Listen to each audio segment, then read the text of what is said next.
Hi friends, ಇದು ಮಸ್ತ್ ಮಗ ಚಾನೆಲ್ನ ಇಂಟರ್ನ್ಯಾಷನಲ್ ಬುಲೆಟಿನ್ ಸುತ್ತು ಜಗತ್ತು. ಸ್ನೇಹಿತರೆ, ಪಾಕಿಸ್ತಾನ ಈಗ ಭಾರತದ ದಕ್ಷಿಣ ರಾಜ್ಯಗಳನ್ನು ಟಾರ್ಗೆಟ್ ಮಾಡ್ತಿರೋದು ಸ್ಪಷ್ಟವಾಗ್ತಿದೆ. ಈಗ ಪಾಕ್ ಪ್ರಾಯೋಜಿತ 8 ಉಗ್ರರು ತಮಿಳುನಾಡಲ್ಲಿ ಸಿಕ್ಕಿಬಿದ್ದಿದ್ದಾರೆ. ಇದರಲ್ಲಿ 6 ಮಂದಿ ಬಾಂಗ್ಲಾ ಪ್ರಜೆಗಳೇ ಇದ್ದಾರೆ. ಇವರಿಗೆ ಪಾಕ್ ಮತ್ತು ಬಾಂಗ್ಲಾದ ಉಗ್ರ ಸಂಘಟನೆಗಳ ಜೊತೆಗೆ ಲಿಂಕ್ ಇತ್ತು. ಅದರಲ್ಲೂ ಲಷ್ಕರ್ ಉಗ್ರ ಸಂಘಟನೆ ಜೊತೆಗೆ ಇವರು ಲಿಂಕ್ ಹೊಂದಿದ್ರು. ಭಾರತದಲ್ಲಿ ದೊಡ್ಡ ಉಗ್ರ ದಾಳಿಗೆ ಸಂಚು ರೂಪಿಸಿದ್ರು. ಎಲ್ಲದಕ್ಕೂ ಇವರು ಸಿದ್ಧತೆ ಮಾಡಿಕೊಂಡಿದ್ರು ಅಂತ ಪೊಲೀಸರು ಹೇಳಿದ್ದಾರೆ. ತಮಿಳುನಾಡಿನ ಉತುಕುಲಿ, ತಿರುಪ್ಪೂರ್ ಸೇರಿದಂತೆ ಹಲವು ಭಾಗಗಳಲ್ಲಿ ಇವರನ್ನ ಸೆರೆ ಹಿಡಿಯಲಾಗಿದೆ. ಇವರಲ್ಲಿ 6 ಉಗ್ರರನ್ನ ಮಿಜುನ್ನೂರ್ ರೆಹಮಾನ್, ಮೊಹಮ್ಮದ್ ಶಬಾತ್, ಉಮರ್, ಮೊಹಮ್ಮದ್ ಲಿಟಾನ್, ಮೊಹಮ್ಮದ್ ಶಾಹಿದ್, ಮೊಹಮ್ಮದ್ ಉಜ್ಜಲ್ ಅಂತ ಗುರುತಿಸಲಾಗಿದೆ. ಆಘಾತಕಾರಿ ವಿಷಯ ಏನಂದ್ರೆ ಇವರೆಲ್ಲ ಜನರ ಮಧ್ಯೆನೇ ಇದ್ಕೊಂಡು ನಾರ್ಮಲ್ ಜೀವನ ನಡೆಸ್ತಿದ್ರು. ತಿರುಪ್ಪೂರ್ ಗಾರ್ಮೆಂಟ್ಸ್ ಫ್ಯಾಕ್ಟರಿಲಿ ಕೆಲಸ ಮಾಡ್ತಿದ್ರು. ಇನ್ನಿಬ್ಬರು ಪಶ್ಚಿಮ ಬಂಗಾಳದಲ್ಲಿ ಕೆಲಸ ಮಾಡ್ತಾ ಇದ್ರು. ಈ ಉಗ್ರರೆಲ್ಲ ತಮ್ಮ ಐಡೆಂಟಿಟಿಯನ್ನ ಮರೆಮಾಚೋಕೆ ಫೇಕ್ ಆಧಾರ್ ಕಾರ್ಡ್ಗಳನ್ನ ಬಳಸ್ತಾ ಇದ್ರು. ಗಾರ್ಮೆಂಟ್ಸ್ ಫ್ಯಾಕ್ಟರಿಲಿ ಕೆಲಸ ಮಾಡೋ ಸೋಗಿನಲ್ಲಿ ತಮ್ಮ ಉಗ್ರ ಜಾಲವನ್ನ ವಿಸ್ತರಿಸ್ತಾ ಇದ್ರು. ಲಷ್ಕರ್ ಉಗ್ರ ಸಂಘಟನೆಗಳನ್ನ ಬೆಂಬಲಿಸಿ ಸೋಷಿಯಲ್ ಮೀಡಿಯಾಗಳಲ್ಲಿ ಪೋಸ್ಟ್ ಹಾಕ್ತಿದ್ರು. ಸ್ಥಳೀಯ ಯುವಕರ ಮೇಲೆ ಪ್ರಭಾವ ಬೀರೋ ಪ್ರಯತ್ನ ಮಾಡಿದ್ರು. ದೇಶದ ಪ್ರಮುಖ ಸ್ಥಳಗಳಲ್ಲಿ ದಾಳಿಗೆ ಸಂಚು ರೂಪಿಸಿದ್ರು ಅಂತ ಪೊಲೀಸರು ಹೇಳಿದ್ದಾರೆ. ಇನ್ನು ಬಾಂಗ್ಲಾದ 6 ಉಗ್ರರು ಮತ್ತು ಇಲ್ಲಿನ 2 ಪಾತಕಿಗಳು ಸೋಷಿಯಲ್ ಮೀಡಿಯಾಗಳ ಮೂಲಕ ಒಬ್ರಿಗೊಬ್ರು ಟಚ್ ನಲ್ಲಿದ್ರು. ಈ ಉಗ್ರ ಗ್ಯಾಂಗ್ ನಲ್ಲಿರೋ 4 ದಿಲ್ಲಿಯಲ್ಲಿ ಎಐ ಸಮಿಟ್ ನಡೀತಿದ್ದ ವೇಳೆ ಮೆಟ್ರೋ ಸ್ಟೇಷನ್ಗೆ ಬಂದು ಫ್ರೀ ಕಾಶ್ಮೀರ ಸೇರಿದಂತೆ ಹಲವು ಪೋಸ್ಟರ್ ಗಳನ್ನ ಹಾಕಿದ್ರು. ಇವರ ಹತ್ರ 16 ಸಿಮ್ ಕಾರ್ಡ್ಗಳಿವೆ. ಇವರಿಗೆ ವಿದೇಶದಲ್ಲಿ ಕೂತಿರೋ ಹ್ಯಾಂಡ್ಲರ್ಗಳ ಜೊತೆಗೆ ಸಂಪರ್ಕ ಇದೆ ಅಂತ ಪೊಲೀಸರು ಖಚಿತಪಡಿಸಿದ್ದಾರೆ. ಈ ಮೂಲಕ ಪಂಜಾಬ್, ಕಾಶ್ಮೀರ, ಗುಜರಾತ್ ಗಡಿಯಲ್ಲಿ ಮಾತ್ರ ಷಡ್ಯಂತ್ರ ರೂಪಿಸುತ್ತಿದ್ದ ಪಾಕಿಸ್ತಾನ ಈಗ ದಕ್ಷಿಣ ಭಾರತದಲ್ಲೂ ತನ್ನ ದುಷ್ಟ ನೆಟ್ವರ್ಕ್ ಅನ್ನ ಹೆಚ್ಚು ಮಾಡ್ತಿರೋದು ಸ್ಪಷ್ಟವಾಗ್ತಿದೆ. ಇದು ತುಂಬಾ ಕಳವಳಕಾರಿ ಸಂಗತಿ ಅಂತ ತಜ್ಞರು ಹೇಳ್ತಿದ್ದಾರೆ. ಯಾಕಂದ್ರೆ ದೇಶದ ಇತರೆ ಭಾಗಗಳಿಗೆ ಹೋಲಿಸಿದ್ರೆ ದಕ್ಷಿಣ ಭಾರತ ಸೇಫ್ ಅನ್ನೋ ವಾತಾವರಣ ಇದೆ. ಇಲ್ಲಿ ಯಾವುದೇ ಸಮಸ್ಯೆ ಇಲ್ಲದೆ ಆರ್ಥಿಕ ಚಟುವಟಿಕೆಗಳು ಚೆನ್ನಾಗಿ ನಡೀತಿವೆ. ಹೂಡಿಕೆ ಹರಿದು ಬರ್ತಿದೆ. ಹಾಗೆ ಭಾರತದ ರಕ್ಷಣೆ ಮತ್ತು ಆರ್ಥಿಕತೆಗೆ ಸಂಬಂಧಪಟ್ಟ ಪ್ರಮುಖ ಕೇಂದ್ರಗಳು ಇಲ್ಲಿವೆ. ಸೊ ಇದನ್ನೇ ಟಾರ್ಗೆಟ್ ಮಾಡ್ಕೊಂಡ್ರೆ ಭಾರತಕ್ಕೆ ಸಮಸ್ಯೆ ಮಾಡಬಹುದು ಅನ್ನೋದು ಪಾಕಿಸ್ತಾನದ ಪ್ಲಾನ್. ಹಾಗೆ ನೋಡಿದ್ರೆ ಮುಂಚಿನಿಂದಲೂ ಈ ದುಷ್ಟ ಕನಸನ್ನ ಪಾಕಿಸ್ತಾನ ಕಾಣ್ತಿದೆ. ಆದ್ರೆ ಈ ಸಲ ಬಾಂಗ್ಲಾದ ಜೊತೆಗೆ ಸೇರ್ಕೊಂಡು ಇಲ್ಲಿ ನೆಟ್ವರ್ಕ್ ಜಾಸ್ತಿ ಮಾಡ್ತಿರೋದು ಕಳವಳ ಹುಟ್ಟಾಕಿದೆ. ಸದ್ಯ ಈ ಎಲ್ಲಾ ಕ್ರಿಮಿಗಳನ್ನ ತೀವ್ರ ತಪಾಸಣೆಗೆ ಒಳಪಡಿಸಲಾಗಿದೆ. ಒಂದು ದಿನದ ಹಿಂದಷ್ಟೇ ದಿಲ್ಲಿಯ ಕೆಂಪುಕೋಟೆ ಬಳಿ ದಾಳಿ ಮಾಡೋಕೆ ಲಷ್ಕರ್ ಉಗ್ರರು ಪ್ಲಾನ್ ಮಾಡಿದ್ದಾರೆ ಅಂತ ಇಂಟೆಲಿಜೆನ್ಸ್ ಮಾಹಿತಿ ಸಿಕ್ಕಿತ್ತು. ಅದರ ಬೆನ್ನಲ್ಲೇ ಕಾಶ್ಮೀರ ಮತ್ತು ಪಂಜಾಬ್ನಲ್ಲಿ ಸುಧಾರಿತ ಸ್ಫೋಟಕಗಳು ಸಿಕ್ಕಿದ್ವು. ಈಗ ಪಾಕ್ ಜೊತೆಗೆ ಲಿಂಕ್ ಹೊಂದಿರೋ, ಅದರಲ್ಲೂ ಲಷ್ಕರ್ ಜೊತೆಗೆ ಲಿಂಕ್ ಹೊಂದಿರೋ ಪಾತಕಿಗಳು ಸಿಕ್ಕಿಬಿದ್ದಿದ್ದಾರೆ. ಇತ್ತ ಕಾಶ್ಮೀರದಲ್ಲಿ ಸೇನೆ ಭರ್ಜರಿ ಕಾರ್ಯಾಚರಣೆ ಮಾಡಿದೆ. ಉಗ್ರರ ಅಡಗುದಾಣವನ್ನ ನಾಶಗೊಳಿಸಿದೆ. ಪೂಂಚ್ ಜಿಲ್ಲೆಯ ಸುರಾನ್ಕೋಟ್ ಏರಿಯಾದಲ್ಲಿ ಈ ಆಪರೇಷನ್ ನಡೆಸಿದೆ. ಅದರಲ್ಲಿದ್ದ ಬಂದೂಕುಗಳು, ಮ್ಯಾಗಜಿನ್ಗಳು ಸೇರಿದಂತೆ ಹಲವು ವಸ್ತುಗಳನ್ನ ವಶಕ್ಕೆ ಪಡೆಯಲಾಗಿದೆ. ಇನ್ನು ಅಮೆರಿಕ ಮತ್ತು ಇರಾನ್ ನಡುವೆ ಯುದ್ಧ ಸಾಧ್ಯತೆ ದಟ್ಟವಾಗ್ತಿದೆ. ಮುಂದಿನ 24 ಗಂಟೆಗಳ ಒಳಗೆ ಅಮೆರಿಕ ಇರಾನ್ ಮೇಲೆ ಅಟ್ಯಾಕ್ ಮಾಡೋ ಸಾಧ್ಯತೆ ಇದೆ ಅಂತ ವರದಿಯಾಗಿದೆ. ಸೋಮವಾರ ಅಥವಾ ಮಂಗಳವಾರ ಇರಾನ್ ಮೇಲೆ ದಾಳಿಯಾಗಬಹುದು ಅಂತ ಅಮೆರಿಕದ ಮಾಜಿ ಇಂಟೆಲಿಜೆನ್ಸ್ ಅಧಿಕಾರಿ, ಪತ್ರಕರ್ತ ಕೂಡ ಆಗಿರೋ ಜಾನ್ ಕಿರಿಯಾಕೋವ್ ಹೇಳಿದ್ದಾರೆ. ಟ್ರಂಪ್ರ ಈ ಪ್ಲಾನ್ಗೆ ಅಮೆರಿಕದ ಉಪಾಧ್ಯಕ್ಷ ಜೆಡಿ ವ್ಯಾನ್ಸ್ ಮತ್ತು ತುಳಸಿ ಗಬ್ಬಾರ್ಡ್ ವಿರುದ್ಧವಾಗಿ ನಿಂತಿದ್ದಾರೆ. ಆದ್ರೆ ವಿದೇಶಾಂಗ ಕಾರ್ಯದರ್ಶಿ ಮಾರ್ಕೋ ರುಬಿಯೋ, ರಕ್ಷಣಾ ಕಾರ್ಯದರ್ಶಿ ಪೀಟ್ ಹೆಕ್ಸೆತ್ ಮತ್ತು ಅಮೆರಿಕದ ಎಲ್ಲ ಜಾಯಿಂಟ್ ಚೀಫ್ ಆಫ್ ಸ್ಟಾಫ್ಗಳು ಸಪೋರ್ಟ್ ಮಾಡ್ತಿದ್ದಾರೆ ಅಂತ ಇವರು ಹೇಳಿದ್ದಾರೆ. ಇನ್ನು ಜೋರ್ಡಾನ್ನಲ್ಲಿರೋ ಅಮೆರಿಕದ ಮಿಲಿಟರಿ ಬೇಸ್ನಲ್ಲಿ 60ಕ್ಕೂ ಹೆಚ್ಚು ಫೈಟರ್ ಜೆಟ್ಗಳು ರೆಡಿಯಾಗಿ ನಿಂತಿರೋದು ಸ್ಯಾಟಲೈಟ್ ಇಮೇಜ್ಗಳಿಂದ ಗೊತ್ತಾಗಿದೆ. ಇತ್ತ ಇರಾನ್ ಅಧ್ಯಕ್ಷ ಮಸೌದ್ ಪೆಜೆಶ್ಕಿಯನ್ ಅಮೆರಿಕಾಗೆ ನೇರ ಸವಾಲು ಹಾಕಿದ್ದಾರೆ. ಇಡೀ ಜಗತ್ತಿನ ಶಕ್ತಿಗಳು ಒಂದಾಗಿ ಬಂದರೂ ನಾವು ತಲೆಬಾಗಿಸಲ್ಲ, ಶರಣಾಗುವುದು ಇಲ್ಲ ಅಂತ ಗುಡುಗಿದ್ದಾರೆ. ಇನ್ನು ಇರಾನ್ ಸುಪ್ರೀಂ ಲೀಡರ್ ಖಾಮಿನೈ ಕೂಡ ಅಮೆರಿಕ ವಿರುದ್ಧ ಗುಟುರು ಹಾಕಿದ್ದಾರೆ. ಏರ್ಕ್ರಾಫ್ಟ್ ಕ್ಯಾರಿಯರ್ ಡೇಂಜರಸ್ ಆಗಿರಬಹುದು, ಆದ್ರೆ ಆ ಕ್ಯಾರಿಯರ್ಗಳನ್ನ ಸಮುದ್ರದ ತಳಕ್ಕೆ ಕಳುಹಿಸೋ ಭಯಾನಕ ಆಯುಧಗಳು ನಮ್ಮ ಹತ್ರ ಇವೆ ಅಂತ ಹೇಳಿದ್ದಾರೆ. ಇತ್ತ ಇರಾನ್ ಮತ್ತು ಯುರೋಪ್ ನಡುವಿನ ಉದ್ವಿಗ್ನತೆ ಹೆಚ್ಚಾಗ್ತಿದೆ. ಇರಾನ್ನ ಇಸ್ಲಾಮಿಕ್ ರೆವಲ್ಯೂಷನರಿ ಗಾರ್ಡ್ ಕೋರ್ ಅನ್ನ ಯುರೋಪಿಯನ್ ಯೂನಿಯನ್ ಭಯೋತ್ಪಾದಕ ಸಂಘಟನೆ ಅಂತ ಘೋಷಿಸಿತ್ತು. ಅದರ ಬೆನ್ನಲ್ಲೇ ಈಗ ಇರಾನ್ ಯುರೋಪಿಯನ್ ಯೂನಿಯನ್ ರಾಷ್ಟ್ರಗಳ ಎಲ್ಲಾ ನೌಕಾಪಡೆ ಮತ್ತು ವಾಯುಪಡೆಗಳನ್ನ ಉಗ್ರ ಸಂಘಟನೆ ಅಂತ ಘೋಷಿಸಿದೆ. ಇನ್ನು ಇರಾನ್ನಲ್ಲಿ ಮತ್ತೆ ಪ್ರತಿಭಟನೆ ಶುರುವಾಗಿದೆ. ಕಳೆದ ತಿಂಗಳು ನಡೆದ ಭೀಕರ ಪ್ರತಿಭಟನೆ, ಸಾವು ನೋವುಗಳ ನಂತರ ಇದೇ ಮೊದಲ ಬಾರಿಗೆ ವಿದ್ಯಾರ್ಥಿಗಳು ಬೀದಿಗೆ ಇಳಿದಿದ್ದಾರೆ. ರಾಜಧಾನಿ ತೆಹರಾನ್ನ ಶರೀಫ್ ಯೂನಿವರ್ಸಿಟಿ ಸೇರಿದಂತೆ ಹಲವು ಯೂನಿವರ್ಸಿಟಿಗಳಲ್ಲಿ ಖಾಮಿನೈಗೆ ಸಾವಾಗ್ಲಿ, ಫಿನಿಶ್ ದ ಜಾಬ್ ಅನ್ನೋ ಘೋಷಣೆಗಳು ಮೊಳಗ್ತಿವೆ. ಸರ್ಕಾರಿ ಬೆಂಬಲಿಗರು ಮತ್ತು ವಿದ್ಯಾರ್ಥಿಗಳ ನಡುವೆ ಫೈಟ್ ಕೂಡ ನಡೆದಿದೆ. ಹಲವರು ಗಾಯಗೊಂಡಿದ್ದಾರೆ. ಜನವರಿಯಲ್ಲಿ ನಡೆದ ಗಲಾಟೆಯಲ್ಲಿ ಸಾವಿರಾರು ಜನ ಪ್ರಾಣ ಕಳ್ಕೊಂಡಿದ್ರು. ಅವರ ನೆನಪಿಗಾಗಿ ಈ ರ್ಯಾಲಿ ನಡೆಸಲಾಗ್ತಿದೆ. ಸೊ ಈ ಟೈಮನ್ನ ಅಮೆರಿಕ ಬಳಸಿಕೊಳ್ಳುತ್ತಾ ಅನ್ನೋ ಕುತೂಹಲ ಮತ್ತು ಆತಂಕ ಆ ಭಾಗದಲ್ಲಿದೆ. ಪಾಕ್ ಮತ್ತು ಆಫ್ಘಾನಿಸ್ತಾನ ಗಡಿ ಮತ್ತೆ ಉದ್ವಿಗ್ನಗೊಂಡಿದೆ. ಪಾಕಿಸ್ತಾನ ವಾಯುಪಡೆ ಆಫ್ಘಾನಿಸ್ತಾನ ಮೇಲೆ ಏರ್ ಸ್ಟ್ರೈಕ್ ಮಾಡಿದೆ. ಇದರಲ್ಲಿ ಕನಿಷ್ಠ 28 ಮಂದಿ ಸಾವನ್ನಪ್ಪಿದ್ದಾರೆ. ಇತ್ತೀಚೆಗೆ ಪಾಕ್ನ ಇಸ್ಲಾಮಾಬಾದ್ನ ಶಿಯಾ ಮಸೀದಿಯಲ್ಲಿ ಆತ್ಮಾಹುತಿ ದಾಳಿಯಾಗಿತ್ತು. ಇದಕ್ಕೆ ಕಾರಣರಾದ ಆಫ್ಘಾನ್ ಮೂಲದ ಉಗ್ರ ಸಂಘಟನೆಗಳನ್ನ ಟಾರ್ಗೆಟ್ ಮಾಡಿ ಈ ದಾಳಿ ಮಾಡಿದ್ದೇವೆ. ಟಿಟಿಪಿಗಳಿಗೆ ಸೇರಿದ 7 ಉಗ್ರ ಕ್ಯಾಂಪ್ಗಳನ್ನ ನಾಶ ಮಾಡಿದ್ವಿ ಅಂತ ಪಾಕಿಸ್ತಾನ ಹೇಳ್ಕೊಂಡಿದೆ. ಇತ್ತ ಆಫ್ಘಾನ್ನ ರಕ್ಷಣಾ ಸಚಿವಾಲಯ ಇದನ್ನ ತೀವ್ರವಾಗಿ ಖಂಡಿಸಿದೆ. ಪಾಕಿಸ್ತಾನ ಧಾರ್ಮಿಕ ಶಾಲೆಗಳು ಮತ್ತು ರೆಸಿಡೆನ್ಷಿಯಲ್ ಏರಿಯಾಗಳ ಮೇಲೆ ದಾಳಿ ಮಾಡಿದೆ. ಇದರಲ್ಲಿ 16 ಮಂದಿ ಸಾವನ್ನಪ್ಪಿದ್ದಾರೆ. ಮಹಿಳೆಯರು ಮತ್ತು ಮಕ್ಕಳು ಸೇರಿದ್ದಾರೆ ಅಂತ ಹೇಳಿದೆ. ಇದಕ್ಕೆ international human rights foundation IHRF ತೀವ್ರ ಕಳವಳ ವ್ಯಕ್ತಪಡಿಸಿದೆ. ಪಾಕಿಸ್ತಾನ ಸೇನೆ ನಾಗರಿಕರ ಮನೆಗಳ ಮೇಲೆ ದಾಳಿ ಮಾಡಿದೆ. ಇದರಲ್ಲಿ ಒಂದೇ ಫ್ಯಾಮಿಲಿಯ 16 ಸದಸ್ಯರು ಮೃತಪಟ್ಟಿದ್ದಾರೆ. ಆ ಫ್ಯಾಮಿಲಿಯಲ್ಲಿ ಒಬ್ಬರು ಉಳಿದಿಲ್ಲ. ಇಡೀ ಫ್ಯಾಮಿಲಿಯೇ ಸರ್ವನಾಶವಾಗಿದೆ ಅಂದಿದೆ. ಸದ್ಯ ಪಾಕಿಸ್ತಾನದ ಈ ದಾಳಿಗೆ ಪ್ರತೀಕಾರ ಹೇಳೋದಕ್ಕೆ ಆಫ್ಘಾನ್ ತಾಲಿಬಾನ್ ಸಿದ್ಧತೆ ಮಾಡ್ತಿದೆ. ತುರ್ತು ಸಭೆ ಮಾಡಿದೆ. ಬಳಿಕ ಪೋಸ್ಟ್ ಹಾಕಿದ್ದು, ಸರಿಯಾದ ರೀತಿಯಲ್ಲಿ ಸರಿಯಾದ ಸಮಯದಲ್ಲಿ ಪಾಕಿಸ್ತಾನಕ್ಕೆ ತಿರುಗೇಟು ನೀಡ್ತೀವಿ, ಇದಕ್ಕೆ ಉತ್ತರ ಕೊಡದೆ ಸುಮ್ಮನೆ ಇರಲ್ಲ ಅಂತ ಆರ್ಭಟಿಸಿದ್ದಾರೆ. ಅಂದಹಾಗೆ ಸ್ನೇಹಿತರೆ, ಈ ದಾಳಿ ಯಾಕೆ ಆಯಿತು, ಆ 7 ಸೈಟ್ಗಳು ಯಾವ್ಯಾವುವು ಎಲ್ಲದರ ಬಗ್ಗೆ ಸಪರೇಟ್ ಆಗಿ ಡೀಟೇಲ್ ಮಾಹಿತಿ ನೀಡಿದ್ದೇವೆ. ಅದನ್ನ ನೀವು ಚೆಕ್ ಮಾಡಬಹುದು. ಇನ್ನು ಪಾಕಿಸ್ತಾನದ ಒಳಗೆ ದಾಳಿಗಳು ಮುಂದುವರೆದಿವೆ. ಈಗ ಬನ್ನು ಜಿಲ್ಲೆಯ ಜಾನಿ ಖೀಲ್ ಅನ್ನೋ ಕಡೆ ದಾಳಿ ಮಾಡಲಾಗಿದೆ. 2 ಪಾಕ್ ಸೈನಿಕರು ಸಾವನ್ನಪ್ಪಿದ್ದಾರೆ. ಪಾಕ್ ಸೇನೆ ಉಗ್ರರ ವಿರುದ್ಧ ಕಾರ್ಯಾಚರಣೆ ಮಾಡ್ತೀವಿ ಅಂತ ರೇಡ್ ಮಾಡಿತ್ತು. ಈ ವೇಳೆ ಒಬ್ಬ ದಾಳಿಕೋರ ವಾಹನದಲ್ಲಿ ಸ್ಫೋಟಕಗಳನ್ನು ತುಂಬಿಸಿಕೊಂಡು ಸೇನಾ ವಾಹನಕ್ಕೆ ಡಿಕ್ಕಿ ಹೊಡೆಸಿದ್ದಾನೆ. ಈ ಸ್ಫೋಟದಲ್ಲಿ 2 ಯೋಧರು ಮೃತಪಟ್ಟರೆ ಹಲವರು ಗಾಯಗೊಂಡಿದ್ದಾರೆ.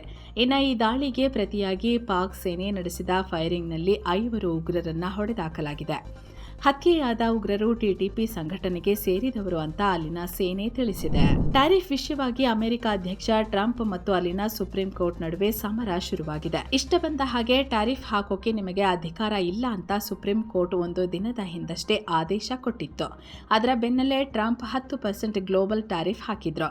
ಈಗ ಅದನ್ನ 15%ಗೆ ಏರಿಸಿದ್ದಾರೆ. 1974ರ ಟ್ರೇಡ್ ಆಕ್ಟ್ನ ಸೆಕ್ಷನ್ 122 ಬಳಸಿ ಈ 15% ತೆರಿಗೆಯನ್ನ ಜಾರಿಗೆ ತಂದಿದ್ದಾರೆ. ಶುಕ್ರವಾರ ಸುಪ್ರೀಂ ಕೋರ್ಟ್ ಬಹಳ ಕೆಟ್ಟದಾಗಿರೋ ಅಮೆರಿಕ ವಿರೋಧಿ ಆದೇಶ ಹೊರಡಿಸಿತ್ತು. ಅದನ್ನೆಲ್ಲ ಸೂಕ್ಷ್ಮವಾಗಿ ಗಮನಿಸಿ ಈಗ ನಾನು ಗ್ಲೋಬಲ್ ಟ್ಯಾರಿಫ್ ಅನ್ನ ಈ ಕ್ಷಣದಿಂದಲೇ 15%ಗೆ ರೈಸ್ ಮಾಡೋಕೆ ಡಿಸೈಡ್ ಮಾಡಿದ್ದೇನೆ. ಇದನ್ನು ಹೆಚ್ಚು ಮಾಡೋಕೆ ನನಗೆ ಅಧಿಕಾರವಿದೆ. ಇದು ಲೀಗಲಿ ಟೆಸ್ಟೆಡ್, ಅಂದ್ರೆ ಇದನ್ನ ಕೋರ್ಟ್ ರದ್ದು ಮಾಡೋಕೆ ಆಗಲ್ಲ ಅಂತ ಪೋಸ್ಟ್ ಹಾಕಿದ್ದಾರೆ. ಸದ್ಯ ಈ ತಾತ್ಕಾಲಿಕ ಟ್ಯಾರಿಫ್ ಮುಂದಿನ 150 ದಿನಗಳವರೆಗೆ ಚಾಲ್ತಿಯಲ್ಲಿರುತ್ತೆ. ನಂತರ ಅದನ್ನ ಮುಂದುವರಿಸಬೇಕಾದ್ರೆ ಅಮೆರಿಕದ ಕಾಂಗ್ರೆಸ್ನಿಂದ ಅನುಮತಿ ಪಡಿಬೇಕು. ಅಂದಹಾಗೆ IEEPA ಕಾನೂನು ಅಡಿಯಲ್ಲಿ ಟ್ರಂಪ್ ವಿಧಿಸಿದ್ದ ಗ್ಲೋಬಲ್ ಟ್ಯಾರಿಫ್ ಅನ್ನ ಸುಪ್ರೀಂ ಕೋರ್ಟ್ ರದ್ದು ಮಾಡಿ ತೀರ್ಪು ಕೊಟ್ಟಿತ್ತು. ಅದಾದ 24 ಗಂಟೆಗಳಲ್ಲಿ ಟ್ರಂಪ್ ಈ ನಿರ್ಧಾರ ತಗೊಂಡಿದ್ದಾರೆ. ಇನ್ನು ಟ್ರಂಪ್ರ ಈ ಟ್ಯಾರಿಫ್ ಏರಿಕೆಗೆ ಸುಪ್ರೀಂ ಕೋರ್ಟ್ನಲ್ಲಿ ಟ್ರಂಪ್ ವಿರುದ್ಧ ವಾದ ಮಾಡಿ ಗೆದ್ದಿದ್ದ ಭಾರತೀಯ ಮೂಲದ ಖ್ಯಾತ ವಕೀಲ ನೀಲ್ ಕಟ್ಯಾಲ್ ರಿಯಾಕ್ಟ್ ಮಾಡಿದ್ದಾರೆ. ಟ್ರಂಪ್ ಸರ್ಕಾರ ಈ ಹಿಂದೆ ಕೋರ್ಟ್ನಲ್ಲಿ ತಮ್ಮ ಟ್ಯಾರಿಫ್ ಸಮರ್ಥಿಸಿಕೊಳ್ಳುವಾಗ ತೆಗೆದುಕೊಂಡಿದ್ದ ನಿಲುವಿಗೆ ಈ ಹೇಳಿಕೆ ವಿರುದ್ಧವಾಗಿದೆ. ಹಿಂದೆ ಅಮೆರಿಕದ ಜಸ್ಟಿಸ್ ಡಿಪಾರ್ಟ್ಮೆಂಟ್ ಗಂಭೀರವಾದ ಹಣಕಾಸು ಬಿಕ್ಕಟ್ಟಿನಲ್ಲಿ ಮಾತ್ರ ಸೆಕ್ಷನ್ 122 ಅನ್ವಯಿಸುತ್ತೆ, ಸಾಮಾನ್ಯ ವ್ಯಾಪಾರ ಕೊರತೆಗೆ ಇದು ಅನ್ವಯಿಸಲ್ಲ ಅಂತ ಹೇಳಿತ್ತು. ಆದರೆ ಈಗ ನೋಡಿದರೆ ಅದೇ ಸೆಕ್ಷನ್ ಅಡಿಯಲ್ಲಿ ಟ್ಯಾರಿಫ್ ಹಾಕಿದ್ದಾರೆ. ಟ್ರಂಪ್ ಅವರಿಗೆ ಇಷ್ಟೊಂದು ದೊಡ್ಡ ಮಟ್ಟದ ತೆರಿಗೆ ಹಾಕೋಕೆ ಮನಸ್ಸಿದ್ರೆ ನೇರವಾಗಿ ಅಮೆರಿಕದ ಕಾಂಗ್ರೆಸ್ನ ಅನುಮತಿ ಪಡೆಯಲಿ. ಅದನ್ನ ಬಿಟ್ಟು ಈ ರೀತಿ ಹಳೆ ಕಾಯ್ದೆಗಳನ್ನು ಬಳಸಿ ಸುಂಕ ಹೇರೋದು ಸಂವಿಧಾನಕ್ಕೆ ವಿರುದ್ಧ ಅಂತ ಕಟ್ಯಾಲ್ ವಾದಿಸಿದ್ದಾರೆ. ಇನ್ನು ಯುಕ್ರೇನ್ ಯುದ್ಧ 4ನೇ ವರ್ಷಕ್ಕೆ ಕಾಲಿಡ್ತಿರೋ ಹೊತ್ತಲ್ಲೇ ರಷ್ಯಾ ದಕ್ಷಿಣ ಕೊರಿಯಾಗೆ ವಾರ್ನಿಂಗ್ ಕೊಟ್ಟಿದೆ. ಯುಕ್ರೇನ್ಗೆ ಶಸ್ತ್ರಾಸ್ತ್ರ ಸಪ್ಲೈ ಮಾಡಲು ಮುಂದಾದ್ರೆ ನಾವು ಸುಮ್ಮನಿರಲ್ಲ ಅಂತ ಎಚ್ಚರಿಸಿದೆ. ದಕ್ಷಿಣ ಕೊರಿಯಾ ನೇರವಾಗಿ ಅಥವಾ ಇಂಡೈರೆಕ್ಟ್ ಆಗಿ ಯುಕ್ರೇನ್ಗೆ ಶಸ್ತ್ರಾಸ್ತ್ರಗಳನ್ನು ಕೊಟ್ಟರೆ ಅದು ರಷ್ಯಾ ಜೊತೆಗಿನ ಸಂಬಂಧವನ್ನ ಶಾಶ್ವತವಾಗಿ ಹಾಳು ಮಾಡುತ್ತೆ. ನಾವು ಇದಕ್ಕೆ ತಕ್ಕ ಪ್ರತೀಕಾರ ತೀರಿಸಿಕೊಳ್ತೀವಿ ಅಂತ ರಷ್ಯಾದ ವಿದೇಶಾಂಗ ಇಲಾಖೆ ಹೇಳಿದೆ. ಇನ್ನು ಸ್ನೇಹಿತರೆ, ವಿದೇಶದಲ್ಲಿ ವಿದ್ಯಾಭ್ಯಾಸ ಮಾಡೋಕೆ ಇಂಟ್ರೆಸ್ಟ್ ಇದೆಯಾ? ದಕ್ಷಿಣ ಭಾರತದ number 1 study abroad consultancy global degrees ಬೆಂಗಳೂರಿನಲ್ಲಿ ಅತಿದೊಡ್ಡ ಗ್ಲೋಬಲ್ ಎಜುಕೇಷನ್ ಫೇರ್ ಆಯೋಜಿಸಿದ್ದಾರೆ. ಮಾರ್ಚ್ 7 ಶನಿವಾರ ಬೆಳಗ್ಗೆ 11ರಿಂದ ಸಂಜೆ 4ರವರೆಗೆ. ಸ್ಥಳ Taj MG road, Bengaluru. Miss ಮಾಡದೆ ರಿಜಿಸ್ಟರ್ ಆಗೋಕೆ ಡಿಸ್ಕ್ರಿಪ್ಷನ್ನಲ್ಲಿರೋ ಲಿಂಕ್ ಕ್ಲಿಕ್ ಮಾಡಿ ಹೆಚ್ಚಿನ ಮಾಹಿತಿಗೆ ಸ್ಕ್ರೀನ್ ಮೇಲೆ ಕಾಣ್ತಿರೋ ನಂಬರ್ಗೆ ಕರೆ ಮಾಡಿ. ಇನ್ನು ಸ್ಲೋವಾಕಿಯಾ ಮತ್ತು ಹಂಗೇರಿ ಯುಕ್ರೇನ್ಗೆ ಎಚ್ಚರಿಕೆ ಕೊಟ್ಟಿವೆ. ರಷ್ಯಾದಿಂದ ಬರ್ತಿರೋ ತೈಲವನ್ನ ನಮ್ಮ ದೇಶಕ್ಕೆ ಪೂರೈಕೆ ಮಾಡಿ ತಡಿಬೇಡಿ ಅಂತ ಎಚ್ಚರಿಕೆ ಕೊಟ್ಟಿವೆ. ಒಂದು ವೇಳೆ ತೈಲ ಪೂರೈಕೆ ಬಂದ್ ಮಾಡಿದ್ರೆ ನಾವು ನಿಮಗೆ ಕೊಡ್ತಿರೋ ಕರೆಂಟ್ ಕಟ್ ಮಾಡ್ತೀವಿ ಅಂತ ಹೇಳಿವೆ. ಏನಾಗಿದೆ ಅಂದ್ರೆ ಸೋವಿಯತ್ ಕಾಲದ ದ್ರುಜ್ಬಾ ಪೈಪ್ಲೈನ್ ನಿಂದ ಯುಕ್ರೇನ್ ಮೂಲಕ ರಷ್ಯಾದಿಂದ ಸ್ಲೋವಾಕಿಯಾ ಮತ್ತು ಹಂಗೇರಿಗೆ ತೈಲ ಪೂರೈಕೆ ಆಗ್ತಿತ್ತು. ಯುರೋಪಿಯನ್ ಒಕ್ಕೂಟ ರಷ್ಯಾ ತೈಲದ ಮೇಲೆ ಬ್ಯಾನ್ ಮಾಡಿದ್ರು. ಈ ಎರಡು ದೇಶಗಳಿಗೆ ಮಾತ್ರ ವಿನಾಯಿತಿ ಸಿಕ್ಕಿತ್ತು. ಆದ್ರೆ ಇತ್ತೀಚೆಗೆ ಈ ಪೈಪ್ಲೈನ್ ಮೇಲೆ ರಷ್ಯಾ ಡ್ರೋನ್ ದಾಳಿ ಮಾಡಿತ್ತು. ಪರಿಣಾಮ ಆ ದ್ರುಜ್ಬಾ ಪೈಪ್ಲೈನ್ ಡ್ಯಾಮೇಜ್ ಆಗಿರೋದ್ರಿಂದ ತೈಲ ಪೂರೈಕೆ ಸ್ಥಗಿತಗೊಳಿಸಿದ್ದೀವಿ ಅಂತ ಯುಕ್ರೇನ್ ಹೇಳಿದೆ. ಆದ್ರೆ ಇದನ್ನ ಸ್ಲೋವಾಕಿಯಾ ನಂಬ್ತಿಲ್ಲ. ದ್ರುಜ್ಬಾ ಪೈಪ್ಲೈನ್ ಮೂಲಕ ತೈಲ ಬರಬೇಕಿದೆ. ಸೋಮವಾರದೊಳಗೆ ತೈಲ ಪೂರೈಕೆ ಆಗಲೇಬೇಕು, ಇಲ್ಲಾಂದ್ರೆ ಯುಕ್ರೇನ್ಗೆ ಪೂರೈಸೋ ವಿದ್ಯುತ್ ಕಟ್ ಮಾಡ್ತೀವಿ ಅಂತ ಹೇಳಿದೆ. ಅಂದ್ರೆ ಸ್ಲೋವಾಕಿಯಾ ಯುಕ್ರೇನ್ಗೆ 18% ಕರೆಂಟ್ ಸಪ್ಲೈ ಮಾಡುತ್ತೆ, ಅದನ್ನೀಗ ಕಟ್ ಮಾಡ್ತೀವಿ ಅಂತ ಹೇಳಿದೆ. ಅತ್ತ ಹಂಗೇರಿ ಕೂಡ ತೈಲ ಪೂರೈಸದಿದ್ದರೆ ಯುರೋಪಿಯನ್ ಒಕ್ಕೂಟದಿಂದ ನಿಮಗೆ ಕೊಡೋ ಸಾಲ ನಿಲ್ಲಿಸ್ತೀವಿ ಅಂತ ಬೆದರಿಕೆ ಹಾಕಿದೆ. ಸದ್ಯ ಯುಕ್ರೇನ್ ಈಗ ಏನ್ ಮಾಡುತ್ತೋ ನೋಡ್ಬೇಕಿದೆ. ಫಾರಿನ್ ಟ್ರಿಪ್ಗೆ ಅಂತ ಹೋದಾಗ ಚೀನಾ ಮತ್ತು ದಕ್ಷಿಣ ಕೊರಿಯಾದಲ್ಲಿ ಭಾರತೀಯರಿಗೆ ಅಪಮಾನ ಮಾಡಿರೋ ಘಟನೆ ಆಗಿದೆ. ಇತ್ತೀಚೆಗಷ್ಟೇ ಯುಪಿ ಮೂಲದ ಯೂಟ್ಯೂಬರ್ ಹಾಗೂ ಇನ್ಫ್ಲೂಯೆನ್ಸರ್ ಸಚಿನ್ ಅವಸ್ಥಿ ಮತ್ತವರ ಪತ್ನಿ ವಿಮಾನದಲ್ಲಿ ಸೌತ್ ಕೊರಿಯಾದ ಜೆಜು ಐಲ್ಯಾಂಡ್ಗೆ ಪ್ರವಾಸಕ್ಕಂತ ಹೋಗ್ತಿದ್ರು. ಅಲ್ಲಿ ಈ ದಂಪತಿಗೆ ಎಂಟ್ರಿ ನಿರಾಕರಿಸಿ ಯಾವುದೇ ಕಾರಣ ಕೊಡದೆ ಇಮಿಗ್ರೇಷನ್ ಅಧಿಕಾರಿಗಳು ಅರೆಸ್ಟ್ ಮಾಡಿದ್ದಾರೆ. ಹೀಗಂತ ಸಚಿನ್ ಸೋಷಿಯಲ್ ಮೀಡಿಯಾದಲ್ಲಿ ಮಾಹಿತಿ ಹಂಚಿಕೊಂಡಿದ್ದಾರೆ. ಅಲ್ಲದೆ ಡಿಟೆನ್ಷನ್ ಸೆಂಟರ್ನಲ್ಲಿ ಕೂಡಾಕಿ 38 ಗಂಟೆ ಕಾಲ ಚಿತ್ರಹಿಂಸೆ ಕೊಟ್ಟಿದ್ರು. ಭಾರತಕ್ಕೆ ವಾಪಸ್ ಹೋಗೋಕೆ ದುಬಾರಿ ಬೆಲೆಯ ಟಿಕೆಟ್ ಬುಕ್ ಮಾಡಿ ಅಂತ ಬ್ಲಾಕ್ ಮೇಲ್ ಮಾಡಿದ್ದಾರೆ. ಅಲ್ಲಿಂದ ರಿಟರ್ನ್ ಆಗುವಾಗ ಚೀನಾದ ಏರ್ಪೋರ್ಟ್ ಒಂದರಲ್ಲಿ ಕೂಡ ಇದೇ ರೀತಿ ಊಟ ನೀರು ಕೊಡದೆ ಹಿಂಸೆ ಕೊಟ್ರು. ಕನಿಷ್ಠ ಬಾತ್ರೂಮ್ಗೆ ಹೋದ್ರೂ ಕಣ್ಗಾವಲಿಟ್ಟು ಕ್ರಿಮಿನಲ್ಗಳಿಗಿಂತ ಕಡೆಯಾಗಿ ಟ್ರೀಟ್ ಮಾಡಿದ್ದಾರೆ ಅಂತ ಸಚಿನ್ ಅಳಲು ತೋಡ್ಕೊಂಡಿದ್ದಾರೆ. ಇನ್ನು ಮನುಷ್ಯರನ್ನ ಚಂದ್ರನ ಅಂಗಳಕ್ಕೆ ಕಳಿಸೋಕೆ ರೆಡಿಯಾಗಿದ್ದ ನಾಸಾ ಯೋಜನೆಗೆ ಹಿನ್ನಡೆಯಾಗಿದೆ. ನಾಸಾ ರೆಡಿ ಮಾಡಿದ್ದ ಬಹು ನಿರೀಕ್ಷಿತ ಆರ್ಟೆಮಿಸ್ 2 ಮಿಷನ್ನ ಉಡಾವಣೆ ದಿಢೀರ್ ಮುಂದೂಡಿಕೆಯಾಗಿದೆ. ಮಾರ್ಚ್ನಲ್ಲಿ ಈ ಬೃಹತ್ ರಾಕೆಟ್ ಉಡಾವಣೆ ಮಾಡೋ ಪ್ಲಾನ್ ಇತ್ತು. ಆದ್ರೀಗ ರಾಕೆಟ್ನಲ್ಲಿ ಹೊಸ ತಾಂತ್ರಿಕ ದೋಷ ಕಾಣಿಸಿಕೊಂಡಿದೆ. ರಾಕೆಟ್ನ ಹೀಲಿಯಂ ಹರಿವಿನಲ್ಲಿ ವ್ಯತ್ಯಯ ಉಂಟಾಗಿದೆ. ಹೀಗಾಗಿ ರಾಕೆಟ್ ಅನ್ನ ವಾಪಸ್ ಅಸೆಂಬ್ಲಿ ಘಟಕಕ್ಕೆ ತರಲಾಗ್ತಿದೆ. ಮಾರ್ಚ್ ತಿಂಗಳ ಉಡಾವಣೆಯನ್ನ ನಾಸಾ ಸಂಪೂರ್ಣವಾಗಿ ರದ್ದುಗೊಳಿಸಿದ್ದು ಏಪ್ರಿಲ್ನಲ್ಲಿ ಈ ಉಡಾವಣೆ ಆಗೋ ಸಾಧ್ಯತೆ ಇದೆ. ಈ ಆರ್ಟೆಮಿಸ್ 2 ಮಿಷನ್ ನಡಿ 4 ಗಗನಯಾತ್ರಿಗಳು ಚಂದ್ರನ ಸಮೀಪಕ್ಕೆ ಹೋಗಿ ಒಂದು ಸುತ್ತು ಹೊಡೆದು ಭೂಮಿಗೆ ವಾಪಸ್ ಆಗಲಿದ್ದಾರೆ. ಗಗನಯಾತ್ರಿಗಳ ಲೈಫ್ ಸಪೋರ್ಟ್ ಸಿಸ್ಟಮ್ ಟೆಸ್ಟ್ ಮಾಡೋದು ಈ ಯೋಜನೆಯ ಮುಖ್ಯ ಉದ್ದೇಶ.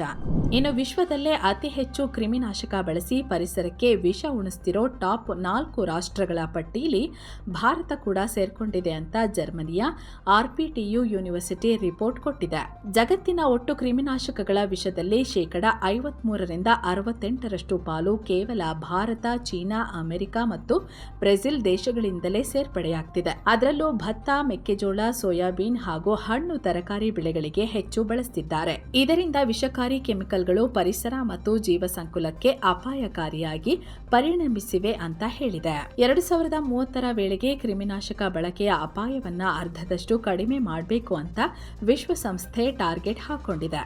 ಆದ್ರೀಗ ವಾಸ್ತವದಲ್ಲಿ ಮಾತ್ರ ಈ ಕೆಮಿಕಲ್ಗಳ ವಿಷದ ಪ್ರಮಾಣ ವರ್ಷದಿಂದ ವರ್ಷಕ್ಕೆ ಗಣನೀಯವಾಗಿ ಏರಿಕೆಯಾಗುತ್ತಲೇ ಇದೆ ಅಂತ ವರದಿಯಲ್ಲಿ ಕಳವಳ ವ್ಯಕ್ತಪಡಿಸಲಾಗಿದೆ. ಇನ್ನು ನೈಜೀರಿಯಾದಲ್ಲಿ ಶಸ್ತ್ರಸಜ್ಜಿತ ಬಂದೂಕುಧಾರಿಗಳ ಹಾವಳಿ ಮಿತಿ ಮೀರಿದೆ. ಈಗ ಜಂಫಾರಾ ರಾಜ್ಯದ ಡಟ್ಸೆ ಡಾನ್ ಅಜಿಯಾ ಅನ್ನೋ ಹಳ್ಳಿಗೆ ನುಗ್ಗಿ ಗುಂಡಿನ ಮಳೆಗೈದಿದ್ದಾರೆ. ಪರಿಣಾಮ 38ಕ್ಕೂ ಹೆಚ್ಚು ಜನ ಬಲಿಯಾಗಿದ್ದಾರೆ. ಪ್ರಾಣ ಉಳಿಸಿಕೊಳ್ಳೋಕೆ ಓಡ್ತಿದ್ದವರ ಮೇಲೂ ಗುಂಡು ಹಾರಿಸಲಾಗಿದೆ. ಗ್ಯಾಂಡೋ ಕಾಡಿನಿಂದ ಬಂದಿದ್ದ ಬಂದೂಕುಧಾರಿಗಳು ಈ ಕೃತ್ಯವೆಸಗಿದ್ದಾರೆ. ಈ ಪ್ರದೇಶದಲ್ಲಿ ಬಿಗಿ ಭದ್ರತೆ ಕಲ್ಪಿಸಲಾಗಿದೆ. ನೈಜೀರಿಯಾ ಸೇನೆಯವರನ್ನ ಮಟ್ಟ ಹಾಕೋಕೆ ಕಾರ್ಯಾಚರಣೆ ಶುರು ಮಾಡಿದೆ. UAE ಮೇಲೆ ದೊಡ್ಡ ಸೈಬರ್ ದಾಳಿಗೆ ಯತ್ನ ನಡೆದಿದೆ. ಆದ್ರೆ ಈ ಪ್ಲಾನ್ ಅನ್ನ ವಿಫಲಗೊಳಿಸಿದ್ದೀವಿ ಅಂತ UAE ಸರ್ಕಾರ ಮಾಹಿತಿ ಕೊಟ್ಟಿದೆ. ದೇಶದ ಡಿಜಿಟಲ್ ಮೂಲಸೌಕರ್ಯ ಹಾಗೂ ಪ್ರಮುಖ ವಲಯಗಳನ್ನೇ ಟಾರ್ಗೆಟ್ ಮಾಡಿದ್ರು. ದೇಶದಲ್ಲಿ ಅಸ್ಥಿರತೆ ಸೃಷ್ಟಿಸೋಕೆ ಮತ್ತು ಅಗತ್ಯ ಸೇವೆಗಳನ್ನ ಬಂದ್ ಮಾಡೋಕೆ ಉಗ್ರರು ಈ ಸಂಚು ರೂಪಿಸಿದ್ರು. ಇದಕ್ಕಾಗಿ ಎಐ ತಂತ್ರಜ್ಞಾನವನ್ನೇ ದುರ್ಬಳಕೆ ಮಾಡಿಕೊಂಡು ಅತ್ಯಾಧುನಿಕ ಡಿಜಿಟಲ್ ಅಸ್ತ್ರಗಳನ್ನು ಸೃಷ್ಟಿಸಿದ್ರು. ಆದರೆ ನಾವು 24x7 ಹೈ ಅಲರ್ಟ್ ಆಗಿದ್ವಿ. ಅಂತಾರಾಷ್ಟ್ರೀಯ ತಜ್ಞರ ಜೊತೆಗೂಡಿ ಭಯೋತ್ಪಾದಕ ಸೈಬರ್ ದಾಳಿಯನ್ನ ಸಂಪೂರ್ಣವಾಗಿ ವಿಫಲಗೊಳಿಸಿದ್ದೀವಿ ಅಂತ ಯುಎಇ ಸೈಬರ್ ಸೆಕ್ಯುರಿಟಿ ಕೌನ್ಸಿಲ್ ಹೇಳಿದೆ. ಸದ್ಯ ಜನರ ವೈಯಕ್ತಿಕ ಡೇಟಾ ಹಾಗೂ ದೇಶದ ಪ್ರಮುಖ ಸೇವೆಗಳೆಲ್ಲ 100% ಸೇಫ್ ಆಗಿದೆ. ಇನ್ನು ಮುಂದೆ ಯಾವುದೇ ಅನುಮಾನಾಸ್ಪದ ಚಟುವಟಿಕೆ ಕಂಡು ಬಂದ್ರೆ ನಮಗೆ ಮಾಹಿತಿ ನೀಡಿ ಅಂತ ಯುಎಇ ಸರ್ಕಾರ ಜನರಿಗೆ ಸಲಹೆ ನೀಡಿದೆ. ಭಾರತ ಅಮೆರಿಕ ನಡುವಿನ ಸೇನಾ ಬಾಂಧವ್ಯ ಮತ್ತಷ್ಟು ಗಟ್ಟಿಯಾಗ್ತಿದೆ. ಉಭಯ ದೇಶಗಳ ವಿಶೇಷ ಪಡೆಗಳು ವಜ್ರ ಪ್ರಹಾರ ಹೆಸರಲ್ಲಿ 16ನೇ ಆವೃತ್ತಿಯ ಜಂಟಿ ಸಮರಾಭ್ಯಾಸ ಶುರು ಮಾಡ್ತಿವೆ. ಫೆಬ್ರವರಿ 23ರಿಂದ ಮಾರ್ಚ್ 15ರವರೆಗೆ ಹಿಮಾಚಲ ಪ್ರದೇಶದ ಬಕ್ಲೋಹ್ನ ಸ್ಪೆಷಲ್ ಫೋರ್ಸಸ್ ಟ್ರೈನಿಂಗ್ ಸ್ಕೂಲ್ನಲ್ಲಿ ಈ ಡ್ರಿಲ್ ನಡೆಯಲಿದೆ. ರಕ್ಷಣಾ ಸಹಕಾರ ಮತ್ತು ಅತ್ಯಾಧುನಿಕ ಯುದ್ಧ ತಂತ್ರಗಳ ಬಗ್ಗೆ ಎರಡೂ ದೇಶಗಳು ಮಾಹಿತಿ ಶೇರ್ ಮಾಡ್ಕೋತಾರೆ. ಯುದ್ಧದಂತ ಕಠಿಣ ಸನ್ನಿವೇಶಗಳನ್ನು ಹೇಗೆ ಎದುರಿಸಬೇಕು ಹಾಗೂ ಜಂಟಿ ಕಾರ್ಯಾಚರಣೆಗಳನ್ನು ಹೇಗೆ ನಡೆಸಬೇಕು ಅನ್ನೋ ಬಗ್ಗೆನೂ ಅಭ್ಯಾಸ ನಡೆಯಲಿದೆ. ಸೊ ಫ್ರೆಂಡ್ಸ್, ಇದಾಗಿತ್ತು ಇವತ್ತಿನ ಜಗತ್ತಿನ ಸುತ್ತಾಟ. ಮತ್ತೆ ಭೇಟಿಯಾಗ್ತಿರೋಣ. ನಮಸ್ಕಾರ.